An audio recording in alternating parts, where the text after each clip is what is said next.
negeri, dan tadi di segmen pertama kita sudah membahas bahwa sebenarnya di negeri kita ini cadangan gas cukup besar tapi ternyata belum dimanfaatkan secara maksimal, dan mungkin kita mau tahu apa saja kendala-kendalanya, kenapa belum dimanfaatkan secara maksimal. Ada Mas Bobi dari Komisi 7 DPR. Mas Bobi, mungkin bisa diceritakan apa sih Mas kendalanya, apa memang dalam hal perencanaannya kurang lebih baik atau ada katakanlah kendala-kendala politik begitu?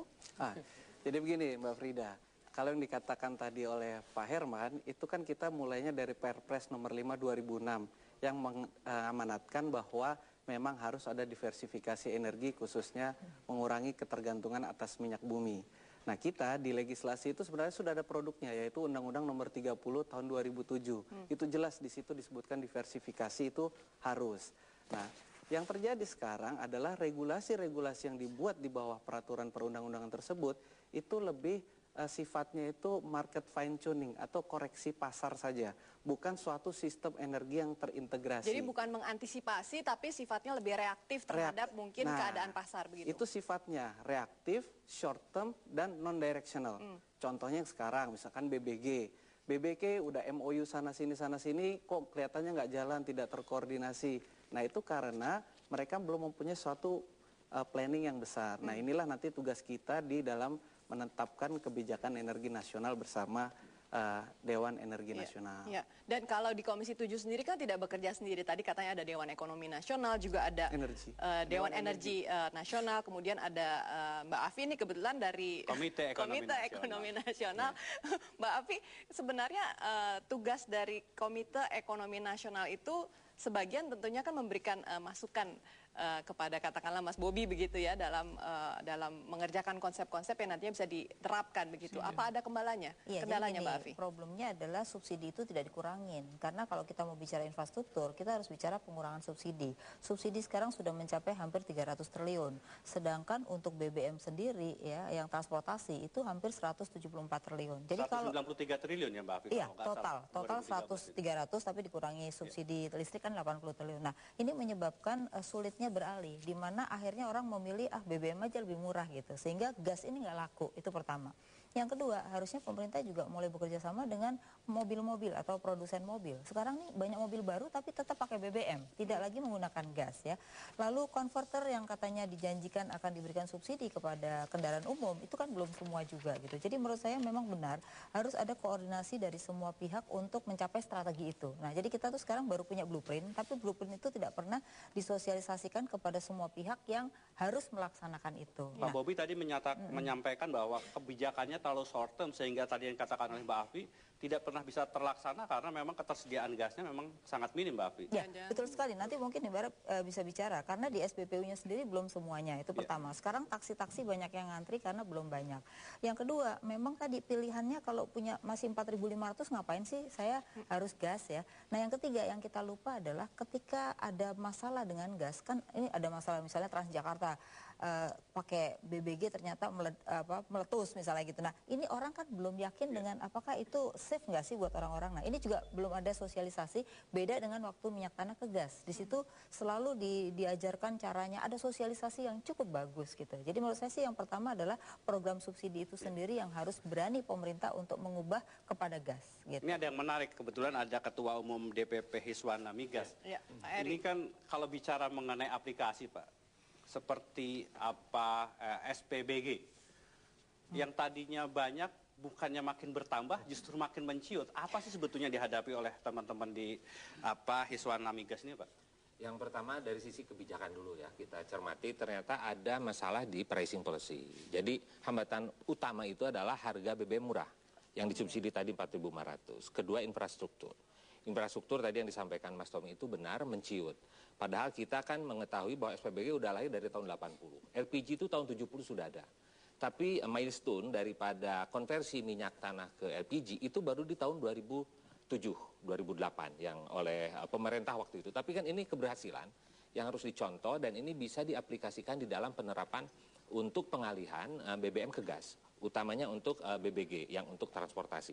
Ini gasnya sudah ditetapkan pemerintah, tapi tadi kembali kalau harga BBG ditetapkan 3.100 yang untuk transportasi di Jabodetabek, tapi harga BBM-nya 4.500 yang disubsidi, itu menghambat untuk masyarakat memang tidak tidak cukup insentifnya atraktif ya Pak? Ya, insentifnya kurang. Jadi sudah ada uji coba. Kita sedang mengkaji apakah harga BBG-nya diturunkan atau harga gas yang harga BBM segera naikkan ke 6.000. Jadi bukan persoalan pasokannya Pak ya? SPBG pasokan bisa di-create, ya, infrastruktur bisa di-create. Jadi kita akan mencoba untuk kami dengan SDM sudah kami sampaikan dan Pak Jarwacik mendukung untuk tahun ini membangun minimal 30 SPBG.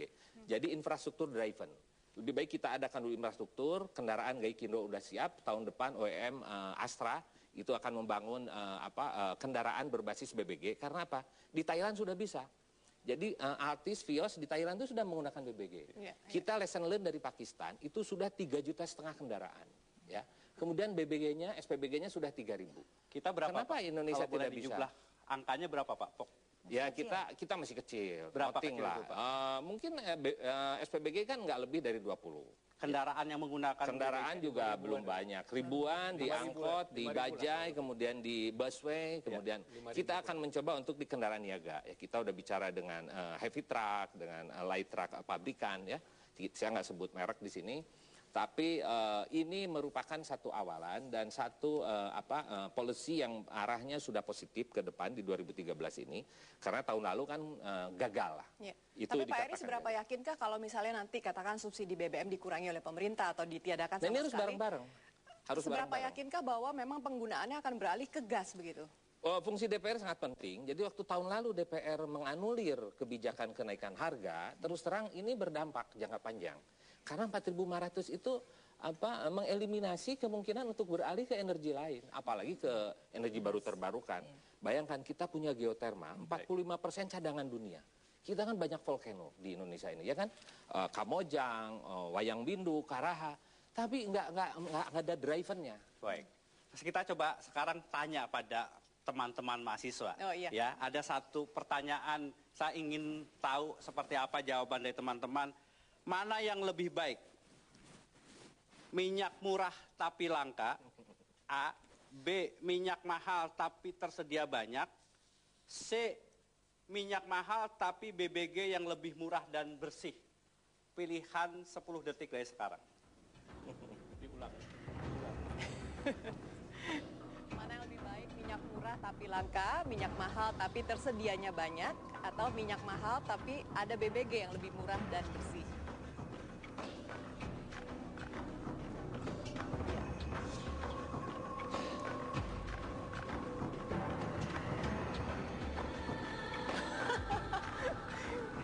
Kayaknya belum pernah ada polling yang hasilnya sekompak ini, Mas Tommy. Jadi yakin BBG berhasil. 100% sebetulnya masyarakat siap untuk mendukung. Ini mesti ditanya dulu ini Mas Tommy. Sebelumnya tidak ada perjanjian kan untuk menjawab C ya sebelumnya ya. Berarti BBG memang punya prospek dari sini. Tapi kenapa mahasiswa demo? Nah, Pak Herman, artinya kan butuh kebijakan. Teman-teman ini dalam yang akan melaksanakan butuh kebijakan. Dan mungkin tidak membuat kebijakan yang tidak hanya sekedar reaktif seperti kan kata saya kira pada level kebijakan itu sudah ada Pak, ya, tapi pada implementasi ini yang masih belum gitu. Jadi misalnya seperti tadi kan pricing policy itu kan sebetulnya gampang, ada banyak cara ya. Pertama tentunya pricing policy diubah ya, subsidi dikurangi atau harga dinaikkan.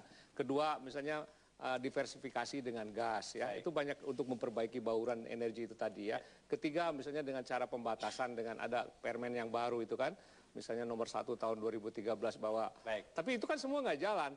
Jadi pricing policy itu memang segala-galanya. Baik, Pak Herman nanti kita akan lanjutkan, kita akan coba bahas yang jadi persoalan. Gas itu tampaknya lebih seksi untuk diekspor daripada dipakai dalam negeri. Namun kita harus jeda sesaat, jangan kemana-mana. Indonesia Bersuara akan segera kembali.